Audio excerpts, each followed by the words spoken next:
தக் லைஃப் படத்தில் இடம்பெற்ற முத்தமழை பாடல் மூலம் மீண்டும் வெளிச்சத்திற்கு வந்துள்ளார் பாடகி சின்மயி. தமிழ் சினிமாவின் முன்னணி பின்னணி பாடகியாக திகழ்ந்து வந்தவர் சின்மயி. பாடலாசிரியர் வைரமுத்துவின் மீது கடந்த 2018ஆம் ஆண்டு பாலியல் குற்றச்சாட்டு வைத்தார் சின்மயி. இதைத் தொடர்ந்து சினிமாவில் உள்ள டப்பிங், பின்னணி பாடகர்கள் யூனியன் உள்ளிட்ட அனைத்து யூனியன்கள் பணியாற்றிய சின்மயிக்கு தடை விதிக்கப்பட்டது. சமீபத்தில் தக் லைஃப் இசை வெளியீட்டு விழாவில் சின்மயி முத்தமழை பாடியது ரசிகரின் கவனத்தை ஈர்த்தது. இவ்வளவு திறமையான பாடகிக்கு எப்படி ரெட் கார்டு கொடுக்கலாம் என பலர் கேள்வி எழுப்பினார்கள்.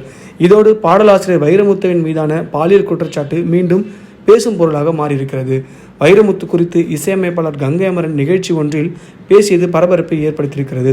சின்மயிக்கு ஒரு ரசிகர்கள் சந்திப்பு நடத்துகிறார்கள் என்று சொன்னதும் நிச்சயமாக நான் தான் இந்த நிகழ்ச்சியில் கலந்து கொள்வேன் என்று சொன்னேன். ஏனென்றால் ஒரு பின்னணி பாடகியாக சின்மயி பட்ட கஷ்டம், அதன் பிறகு நடந்த அசிங்கம், அந்த அசிங்கத்தை வெளியே சொன்னதும் அவர் உத்தமன் மாதிரியும் இவர் குற்றவாளியாக நின்ற அசிங்கமான சூழலில் நாம் நின்றோம். அப்போது அவருக்கு யாரும் உதவி செய்யவில்லை. அநியாயத்தை கேட்க ஒரு பெண் நிற்கிறார், அவருக்கு ஆதரவு கொடுக்க நான் ரெடி. இப்படி ஒரு குற்றச்சாட்டை வைத்தும் அதன் குறித்து நடவடிக்கை எடுக்காத கட்சிகளை நான் நிச்சயமாக எதிர்க்கிறேன். எவ்வளவு காலதாமதமானாலும் இது எடுக்க வேண்டிய ஒரு முடிவு.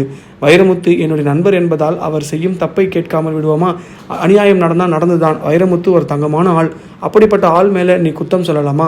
அந்தி மழை பொழிகிறது, ஒவ்வொரு துளியிலும் உன்முகம் தெரிகிறது என்று அழகாக எழுதியவர். அவர் எவ்வளவு உத்தமமான ஆள். அவர் ஒரு அதிசய பிறவி. அவரை பற்றி அவரே சொல்லிக் கொள்வார். வைரமுத்து ஒரு நல்ல கவிஞன் என்று ஒத்துக்கொள்கிறோம், ஆனால் நல்ல மனிதன் இல்லை. வைரமுத்து பற்றி பேசினால் என்னை கைது செய்து விடுவார்களா? இந்த நிகழ்ச்சி முடிந்துவிட்டு நான் முதல்வர் வீட்டுக்கு தான் போகிறேன் என்று சம்பந்தமே இல்லாமல் பேசியிருக்கிறார் கங்கை அமரன். இதை பற்றி உங்கள் கருத்தை கமெண்ட் பாக்ஸில் பதிவு பண்ணுங்கள்.